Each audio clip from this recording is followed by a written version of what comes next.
todos calados, já tinham ouvido contar uma história, fixe, um contador de histórias, pronto, era branco, e contava, te fartava, e por ali fora, e eles ouviram, pronto, uma historieta, pá. E depois eu, armado em carapau teu comprido, disse... Primeira coisa, sinto a atenção das pessoas, e depois tenho que conseguir buscar daquilo que eu ando de um lado para o outro a contar, caminhos para que aquele momento seja útil no sentido de importante, válido. E então foco-me completamente nas pessoas que tenho à minha volta e procuro ser válido. O conto que você conta tem muito de si, está lá tudo. Eu acho que não é só eu. Qualquer contador de histórias dá-se completamente no ato de contar. Acho que isso é natural. Eu, ao contar histórias, eu estou a utilizar, se eu estiver bem, se eu estiver pleno, a 100%, a partilhar-me o que não é, às vezes, sempre. Há muitas situações onde nós queremos dar e temos muitos entraves humanos à partilha. Porque nós estamos bem naquele dia, porque etc. Mas quando nos damos plenamente, há um alvo. E esse alvo não é fácil de atingir. Agora, é muito importante nós estarmos 100% naquele sítio, naquele lugar, naquele momento. A alteração da voz, por exemplo, aquilo que eu sentia era como um curto-circuito, por vezes, nas pessoas. Elas agitavam-se, moviam-se, até em alguns casos estremeciam. É um bocadinho esse elo que procuro. Eu acho que é um elo em que as pessoas confiem em mim. Da mesma forma que eu tenho que estar completamente dedicado a quem está à minha volta. E estamos a fazer acontecer um momento que é um momento ao nível do imaginário.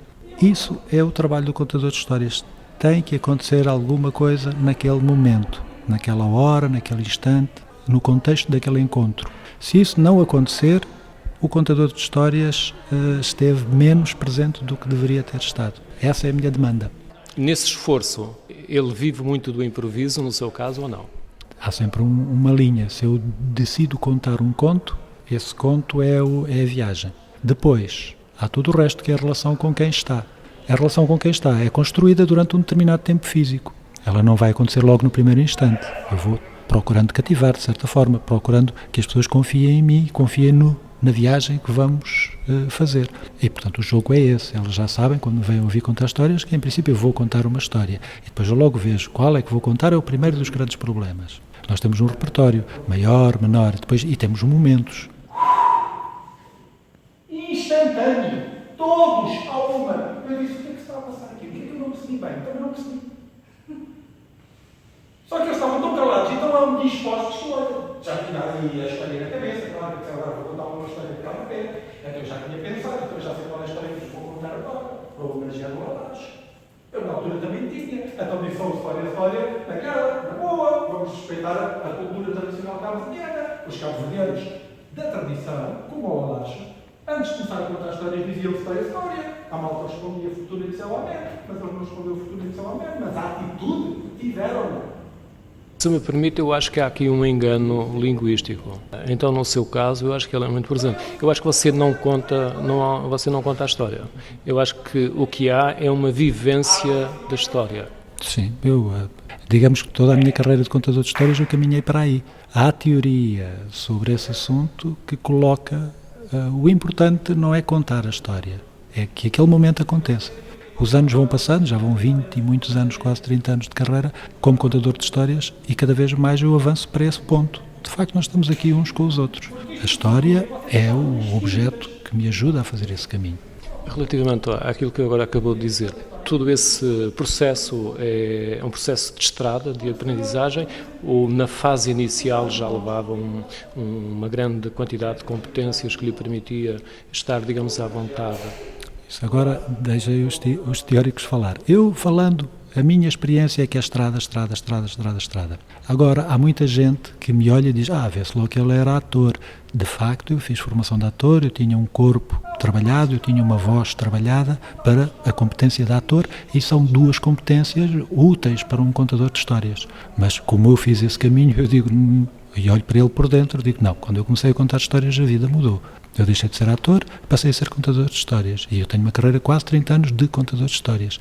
Eu conheço outros contadores de histórias que não têm formação de ator, não precisam ter a voz que eu tenho, não precisam ter o corpo que eu tenho para fazer acontecer o mesmo que eu procuro fazer acontecer. Então, digamos que para mim, a estrada foi, sem dúvida, a minha mestra. Numa outra questão, numa outra abordagem, em termos temáticos, há permanentemente uma valorização daquilo que é o nosso imaginário, do conto tradicional português, do qual, por aquilo que eu percebi, também fez, digamos, uma recolha, um trabalho de investigação. Sigo fazendo. Para mim foi muito importante essa orientação porque foi, digamos, a minha escola. Foi uma escola de tentar perceber o que é que ainda vivia na memória e do que é que eu sou herdeiro ao nível da tradição oral. Qual é o património, o tal objeto que eu reutilizo. E até hoje tenho continuado com esse objeto. Ou seja, às vezes, raramente, pego encontros de autor, mas são demandas muito específicas, são desafios muito específicos, porque o feijão com arroz, como dizem os brasileiros, o dia-a-dia, é o conto tradicional e é aquilo que eu vou ouvindo ainda contar, reutilizar um material que é ainda hoje reutilizado pelos mais antigos. Ainda há muito desse conteúdo nas casas, nas aldeias, nas famílias? Há muito pouco. Ou seja, está muito olvidado. Mas uma das minhas utilidades muitas vezes é de facto reabilitar. Eu já vivi coisas fantásticas nesse caminho de recoletor, de estar com o gravador na mão, como o meu amigo está com o gravador na mão, de viver situações do tipo, eu cheguei, fui visitar a Senhora Teresa de Jesus pela terceira vez e de repente aparece o filho dela. A Senhora Teresa de Jesus tinha 91 anos, o filho dela tinha 60 e muitos. E trazia pela mão uma neta. E disse assim, eu quero que tu fiques aqui à beira da tua bisavó, porque eu quero que tu ouças as histórias que o teu avô começou a ouvir quando tinha a tua idade. E eu estava com o gravador na mão, fiquei estarrecido. Quer dizer que aquela criança, com cerca de 3, 4 anos, nunca tinha ouvido a bisavó, que era um poço de contos, sabia montes deles. E ela não vivia aqui em Lisboa, vivia num sítiozinho, num lugar chamado Safres, em Trás-os-Montes. E de repente, se eu não andasse com o gravador, se eu não tivesse batido àquela porta, isto não teria acontecido. Ali cheguei, está, senta! E comecei a contar a história e os gajos tudo calados. E de repente eu digo história. E eles ficam muito mais calados. Como é que é possível?